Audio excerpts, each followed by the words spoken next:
UFC Fight Night Tybura versus Spivac 2 has 3 people that missed weight. It's insane. One of them by 5 pounds, one of them by 3.5 pounds, both of those people being on the main card, and then the final fighter missing weight by barely a scratch, 0.25 pounds, but that's still a weight miss, and we're going to be talking about all of that and more in today's video. It's the weigh-in recap video, as well as the betting breakdown. So if you do like this type of video, go down and like the video, comment your best bets down below in the comment section as well. And if you want to see all the bets I actually am doing, we already have our parlay for the week, all of our money lines, and we are going to be putting out our props later on today. So make sure to go check the top link in that pinned comment down below, or the top link in the description. Go check it out for really cheap bets for all of these UFC fights. But let's get it started with the first fight of the night. Stephanie Luciano, Talita Alencar at 115 pounds, and we're going to check out what they were looking like on this scale. First off, we got Talita Alencar looking perfect. Pause. I don't mean it like that. Looking good on the scales, smiling on the scales. Doesn't look sunken in or anything like that. So I have no problem with Talita Alencar on the scale. She's got her fist up. She's got her hand pointing in the air as well. Then we got her opponent, kind of the same thing. They both look hyped on the weigh-ins. They both were smiling. They both were looking happy. It didn't look like either girl had a horrible weight cut or anything like that. Of course, it is a rematch. They're fighting for the second time. The first time was on the Contender Series about a year ago, and it was a draw. But I do have Stephanie Luciano winning. Should you bet her as a favorite at minus 160? Probably not. Probably not, in my opinion. The decision bet really isn't that good either. On Luciano, it's at plus 120, so you're barely even scratching the surface of plus money there. Alencar by decision isn't bad. Plus 265 for a fight that I feel could definitely go either way. I would definitely stay away from betting the favorite in such a close women's MMA fight. You got to dog or pass it. And Luciano's submission defense looked great in the first fight. She wasn't really close to getting submitted most times in that fight, so that's about it. Plus 265 on Alencar by decision. Probably be the only thing that remotely interests me if I'm going to be betting on that fight. And we got Jarno, Errens, Youssef, Zalal. I believe, before we look at the weigh-ins, the biggest favorite of this card. No, he's number 2. So number 2 behind Chris Gutierrez, who is at minus 550 right there. This is the second biggest favorite in Youssef Zalal. We got Jarno Errens on the scale, pointing at his clock for some reason. I don't know why. He doesn't look too horrible on the scales. Doesn't look really happy, but it could just be he's making the face for the picture because he's pointing on his wrist for the clock. Again, I don't really know what that means. But then we got this one where he is smiling. He looks good on the scales right there. So nothing bad to say at all about Jarno Errens. Then we got his opponent, Youssef Zalal. A lot of people smiling on the prelims today. Youssef Zalal looking good on the scales as well, and smiling and pointing up to God, I'm assuming. So yeah, both of these guys look very good on the scales, and no issues there whatsoever. Obviously, Youssef is a massive favorite. The odds to go the distance are minus 185, so most people are predicting a decision. That is my prediction as well, but again, minus 130? Not even plus money on a prop? Yeah, it's a little crazy in my opinion. Youssef Zalal inside the distance, scorecards no action is interesting as a potential parlay piece because Youssef Zalal, again, is not a guy that gets finished. He's never been finished once in his MMA career. He only has 3 of his own wins coming by a decision, and they were inside of the UFC, Peter Barrett, Jordan Griffin, and Austin Lingo about 4 years ago. Other than that, he's got all finishes. And again, he's never been finished. Jarno Errens, on the other hand, has a lot of decisions on his record. Still, more than half of his wins are inside the distance, but he hasn't won a finish in about 3 years. And once he has been fighting a little bit better competition, a little bit harder for him to go out there and get the win by finish, especially on a guy that has never been finished. So that'd be about it. If you can get a little bit better odds than minus 300, minus 350 on Youssef Zalal scorecards no action, could be interesting and could definitely be something I look into as a potential parlay piece. Jhonata Diniz and Karl Williams in the heavyweight division. We can look at the weigh-in results, but come on, guys. They're both freaking heavyweights. They're not cutting any weight. to make 265 pounds. Let's just check what they got in at. Karl Williams, 243 pounds. Jhonata Diniz at 255 pounds. So Jhonata going to be about 12 pounds heavier than Karl Williams in this fight. Obviously, Karl looking fine because he's not cutting any weight. Looks perfectly good on the scales. And then we got Jhonata Diniz just looking stone cold. Steve Austin face right there, looking into the crowd right there. So both guys look great on the scales. They didn't look like they had any issues whatsoever. In terms of the betting odds, like I said in my, I think it was the underdog of the card video, I think. This is a dog or pass type of a fight. Plus 175 for Jhonata Diniz. I probably wouldn't do the money line because I can't really see a way where Jhonata was able to win a decision. Because if he's able to defend the takedowns, there's no way he's not going to be able to knock out Karl Williams on the feet, in my opinion. So again, I can't see Jhonata winning a decision, winning a submission, obviously. So if you are going to be betting on the underdog here, might as well go knockout because plus 300, that's a big difference from plus 178 when I see very, very small, minimal possibilities that he actually goes out there and gets a decision win. That would really, really shock me, in my opinion.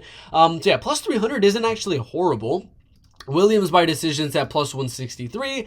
If he were to get the finish, I would assume like an arm triangle choke, a rear naked choke, something like that. So if Williams is going to go out there and get the finish, plus 900, maybe a little sprinkle there as well. So I wouldn't money line either side because, again, Karl Williams, too big of a favorite. And Jhonata Diniz, I'd rather do a prop on him for that fight. Next one we do have in the bantamweight division. Karol Rosa, Pannie, Kianzad. I feel good on Karol Rosa. She's one of my more confident picks of the card. Not that confident, 91%. Again, it's kind of crazy. But let's take a look at their weigh-in recap right here. So Pannie Kianzad looking great as well. Again, a lot of people smiling at these weigh-ins. Pannie Kianzad didn't look like she had a hard weight cut whatsoever. And again, we haven't gotten into the fighters that have missed weight because there were a few. But that's Pannie Kianzad. She looked very, very good. Karol Rosa, she's at the bottom here. I had to scroll down.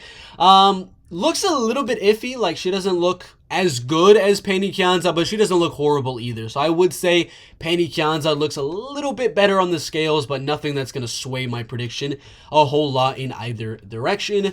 Pannie Kianzad minus 200 seems fine to me.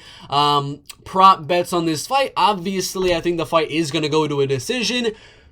Ladies and gentlemen, what the heck are these odds? Minus 500 to go to decision?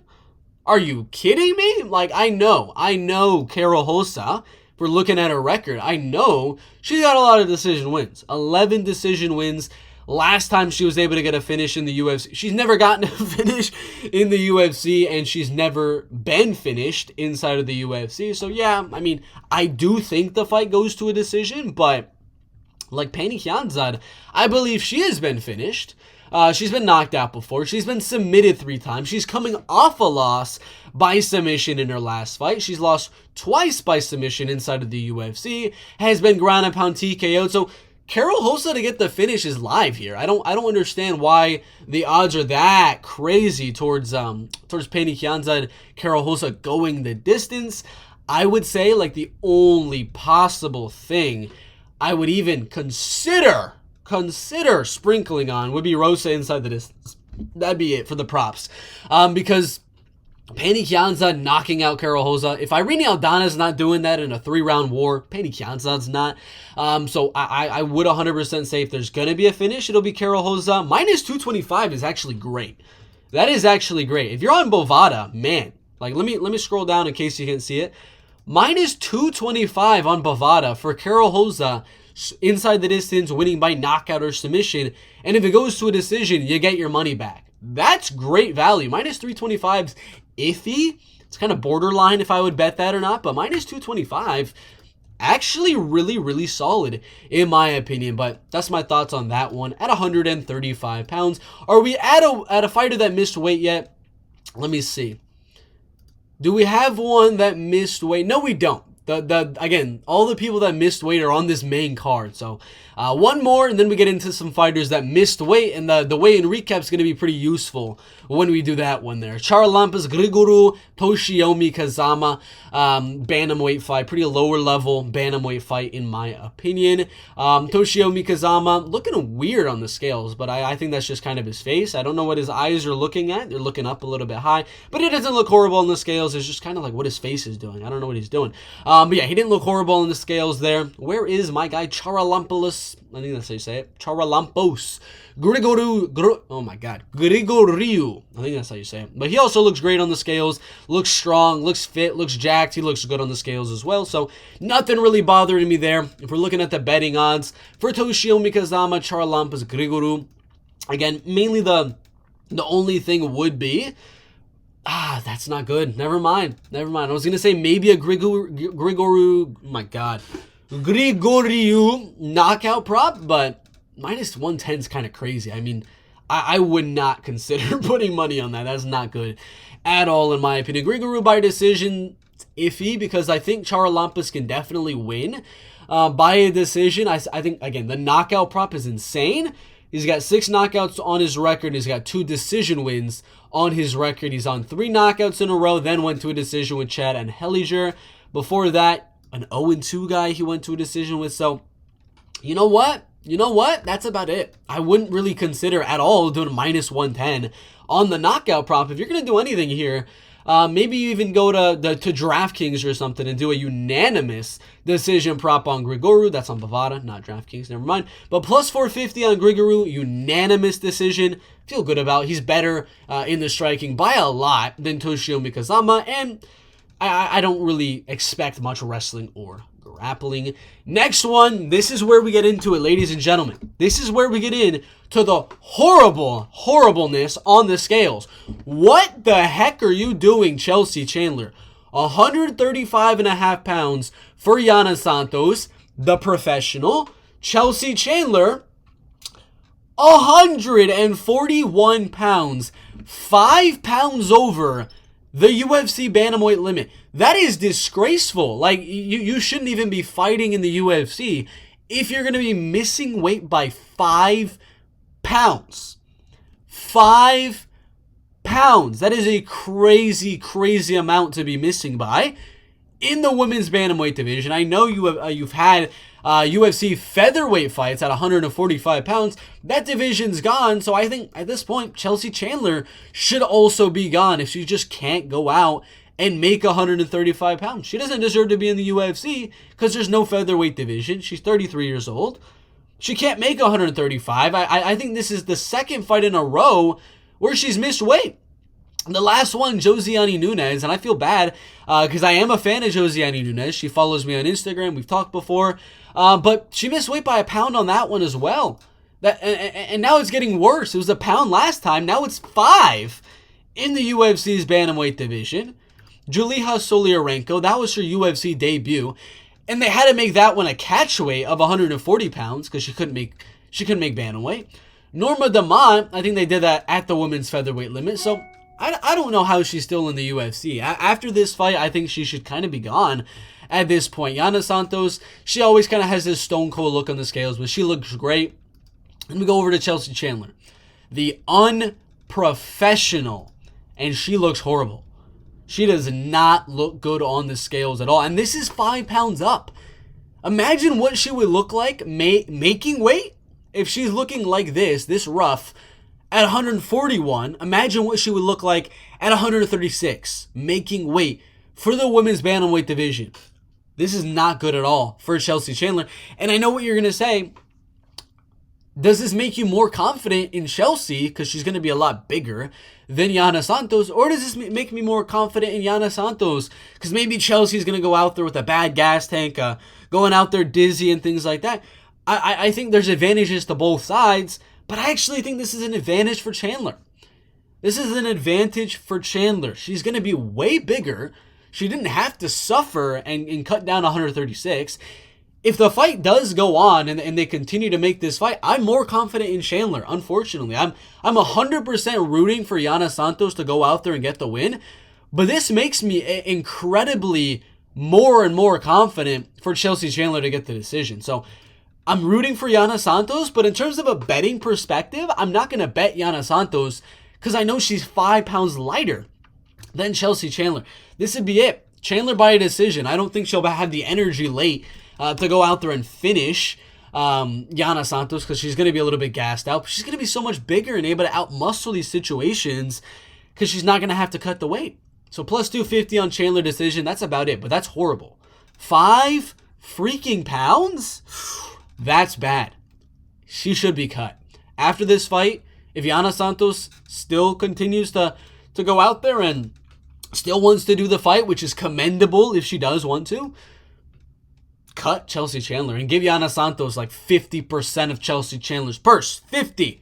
I ain't joking around. 50%. All right, next fight. Chris Gutierrez, Kang Lee. I mean, this is a guy. Came in on less than a week's notice. Chelsea Chandler. This man came in on less than a week's notice and made bantamweight. Same weight class as you. He made it. He looked good on the scales as well. Let's go find him. If I can. I might be blind. Where is he? There he is. Okay. He looked pretty good on the scales. I know you're going to look at his face. Looks a little bit sunk in on the left side here. Where I'm kind of... I mean, if you're on your phone, you probably can't see me zooming in this far. But right here on his face looks a little bit sunk in. Just a little bit of sunken in on the right side as well. But muscles looking good. Body looking good. Obviously, it's a short notice weight cut, so it's not going to be the best. Maybe me looking at him now will make me a little bit more confident that Chris Gutierrez could go out there and get the knockout. That's about it.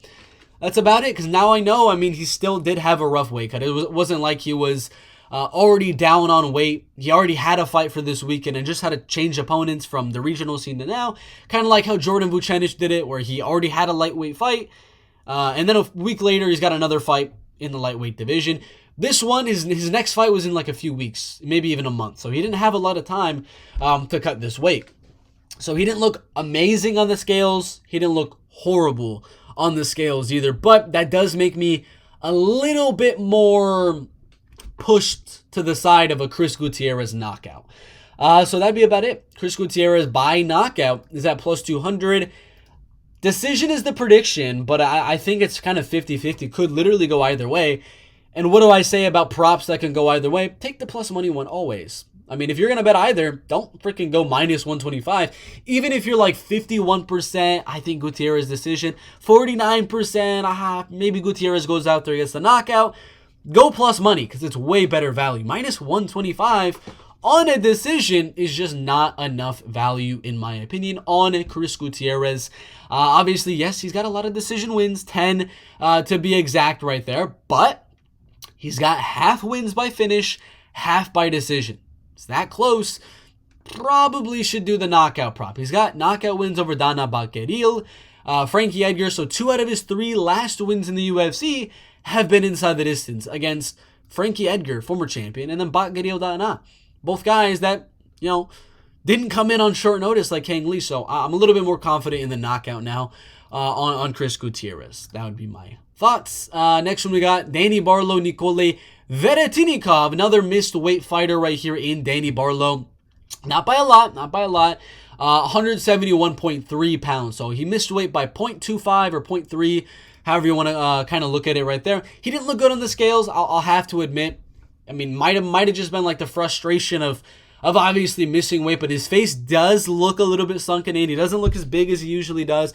You're not gonna at a weigh-in, obviously, but I don't think he had a great weight cut, in my opinion. He didn't look amazing on those scales, and his opponent, which is crazy, is the one that came in on short notice. Looks amazing on the scales. Like, I'm going to be honest. He looks great. He looks stone cold. His face doesn't look super sunken in. His body looks great. Pause. I'm not trying to be homo here. But he looks great on the scale. So I think Nikolay Veretennikov definitely looks a little bit better than Danny Barlow here. And this kind of furthers my point of dog or pass here. I mean, minus 355 for Danny Barlow. The best you could get Nikolay at is at plus 300. This makes me more confident that the fight could go to a decision and that Barlow could win by a decision. And it makes me more confident that maybe Veretennikov can steal it on the scorecards, or maybe even knock out Danny Barlow in this fight, because he didn't look like he had a great weight cut. So yeah, just makes me more confident not to bet on Danny Barlow here. That's my opinion. Next one. Bad Wi-Fi, huh? In the co-main event, Chepe Mariscal and Damon Jackson. This is another one. Not three in a row. But our third fighter that is missed weight. What are they doing? What are they doing? Make weight. What are you doing? Chepe Mariscal, 3-0 in the UFC, 31 years old, up-and-coming prospect, misses weight by 3.5 pounds. What are you doing, bro? 3.5 pounds, and Damon graciously said yes and only took 25% of Chepe's purse, when I think he should have took about 40, maybe even half of the purse, because 3.5 pounds is insane. That is a lot of weight, in my opinion. And my kind of rationale behind the missing weight and how much fighters should be fined, I think no matter what, you miss weight by 0.01, you should have to give your opponent 10%. If it's any weight miss, 10% right off the bat. No matter what, you missed weight, 10% goes to your opponent. Then for every half pound, it's 5%. So you miss weight by 2 pounds. Say for an example, you're going to be missing weight by 20 or by 2 pounds, right? So that'd be 20% because of the 2 pounds, and then be the 10% because you missed weight. So I would say at 2 pounds, Chepe should give Damon Jackson, what would it be, 30% of his purse. He missed weight by 3.5 pounds, a crazy amount. That is a lot of weight to miss weight by. I think that should be 3.5 pounds should be 35%. Then for just straight up missing weight, another 10% added on. I think Chepe should give Damon Jackson 45% of his purse. And I'm not joking around here. I think this would fix weight missing once and for all, because 25% Chepe can live with. But if you do 35%, maybe he'd want to try to make weight again and try to get down as much as he possibly can and actually try to make weight, you know? Try to get lower on the scales, because he missed weight by 3.5. If he knows that every half a pound is 5% of his purse, he'd try to get down as low as he possibly can. Make it 2 pound weight miss and save himself thousands of dollars. So that's my rationale. I know we're supposed to be doing the weigh-in recap. Let's do that. Damon Jackson didn't look good on the scales, I'll be honest. He never does, though. He always kind of looks the same on the scales. Obviously, the face not looking good. The rib bones showing a little bit there. Damon never looks good on the scales, but he always makes weight, which I 100% respect and commend for Damon Jackson. He's that guy. He's always fighting guys that miss weight, and he's always making weight, and he's always making things happen in the fight anyway. And he's always accepting the fight still. So I'm mad respect for Damon Jackson here. No respect for Chepe Mariscal, who, I mean, there doesn't look like, it doesn't look like his face is super sunk in here. I mean, I'm sure he didn't have a crazy good weight cut or anything like that. Obviously missing weight by 3.5 pounds. I just don't think he put in the full effort here. Like his face isn't even sunk in. His face is not sunk in. I don't know what happened. Maybe he freaking got COVID yesterday, and there's something that's going to come out saying that Chepe had some problems leading into the weight cut. He broke his foot. He couldn't run on the treadmill. I don't know what the issue is, but he didn't look like he actually cut the full weight. So I'm going to be honest here. Chepe looks better on the scales. I'm going to be straight up. Straight up. Chepe looks better on the scales because he didn't cut the weight. If he had cut, let's say this right now. If he had cut the full 3.5 more pounds, sure, he probably looked like Damon Jackson here. His face is sunken in, his ribs are showing and things like that. He'd probably look like Damon Jackson if he cut those extra pounds, but he doesn't. He looks fine on the scales because he didn't put in the work. He didn't get down to the contracted weight limit. And it's unfortunate, man. It's unfortunate. At least Damon is getting something, but Chepe should give him more. I don't understand that. Betting odds wise, I had Damon Jackson as my underdog of the card, right? I had Damon Jackson as my number one underdog of the card, but the only thing the weigh-ins are proving to me here is that I'm less confident in Damon Jackson now. As unfortunate as it is, and what I'm saying is, I'm less confident on Damon Jackson now. Like, straight up. I thought Damon Jackson would be able to win a split decision, mix in takedowns here, get some back control, land some ground and pound. Now he's fighting a weight bully that's going to be bigger than him. That's going to be a little bit stronger. Didn't have to cut weight. Probably going to have a better cardio because he didn't have to drain himself. And he's going to be able to defend the takedowns. The reaction time is going to be better. There's so many benefits for Jose, for Chepe, missing weight for as much as he did. So as unfortunate as I am to say, I'm less confident in my underdog of the card now. I feel like Chepe now at this point is more likely to get a knockout here. Like, it's unfortunate, man. It is unfortunate. Yeah, so I think Chepe at this point, I think he's very live to get a knockout now that he's a lot bigger. Didn't have to cut the weight. And Damon, again, he never looks good on the scales, so he's been knocked out before. Yeah, knockout proper pass on this one now. I mean, Chepe Muddy Skull, he just ruined that for me. Damon Jackson was my underdog of the card. Now I'm really iffy about it, man. I'm really, really iffy about it, man, because that's a lot of weight to miss, especially when your opponent looks this drained making weight.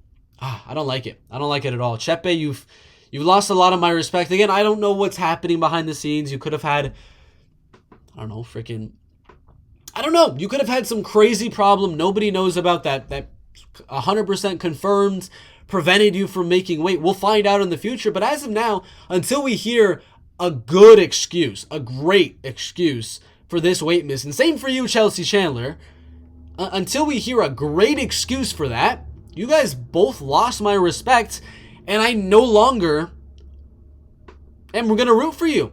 Chepe Muddy Skull, I'm going ham. Damon Jackson, you're winning this fight, baby. Go out there, dominate Chepe. I'm all in for Damon Jackson. I am rooting for Damon Jackson. Yana Santos, I am rooting for you. But come on, guys. Fix the act. Make your weight. 5 pounds, Chelsea? 3.5 pounds? Chepe? What are you doing? What are you doing? You've lost a lot of respect for me, and I know I'm just some random dude on the internet. I've competed in MMA. I've made weight for boxing. I made weight for wrestling over 100 times. Perfectly fine. Had no issues.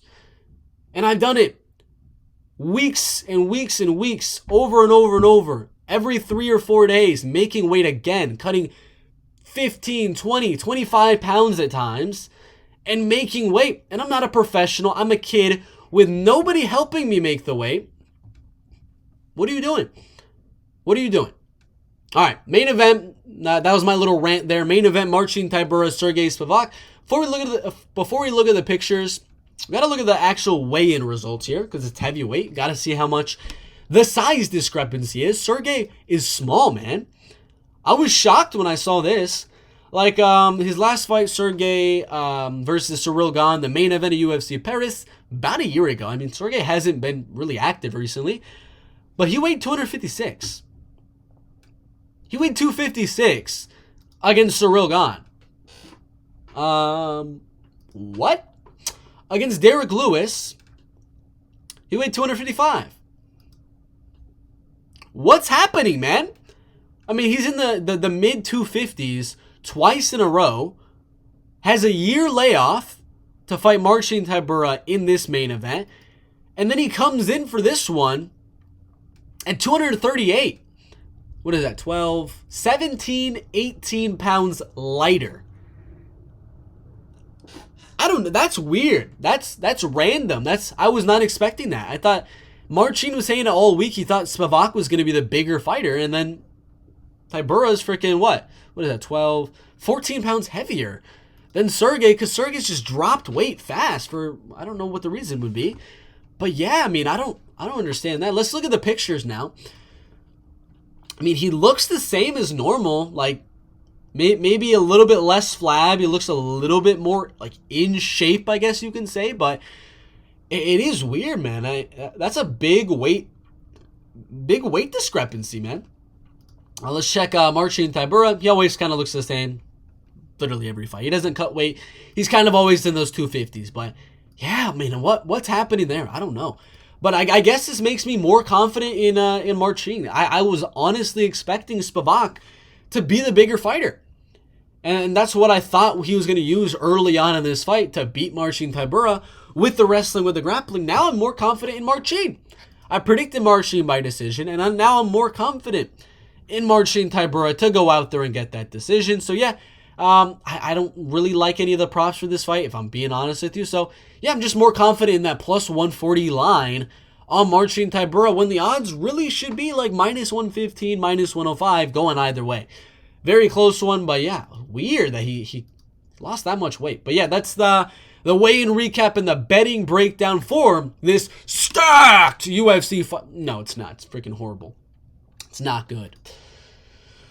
UFC, Dana White, what are you doing? What are you doing? What are you doing? I hope I don't get copyrighted for freaking singing that, but yeah, what is this card? It's a weird one. But yeah, 10 fights. Those are my weigh-in recaps and betting breakdown for the entire night. Yeah, like and subscribe. If you're still here, I mean, props to you, man. This has been a long video. But yeah, pin, comment. You know what I'm about to say. Pin, comment all of the bets for the card, all of the props, the money lines, the parlays for this card. We already have some for the weeks leading after this. We got UFC 305, UFC 306, all the fight nights in between, UFC Paris. We got bets for a lot of those cards as well. So check the link out and support the channel. Thank you guys for watching. We'll see you. Maybe we will. Again, maybe you won't come back to a single Bird MMA video ever again. So if you don't come back, farewell, goodbye. And if you do, we'll see you in the next one. Thanks for watching.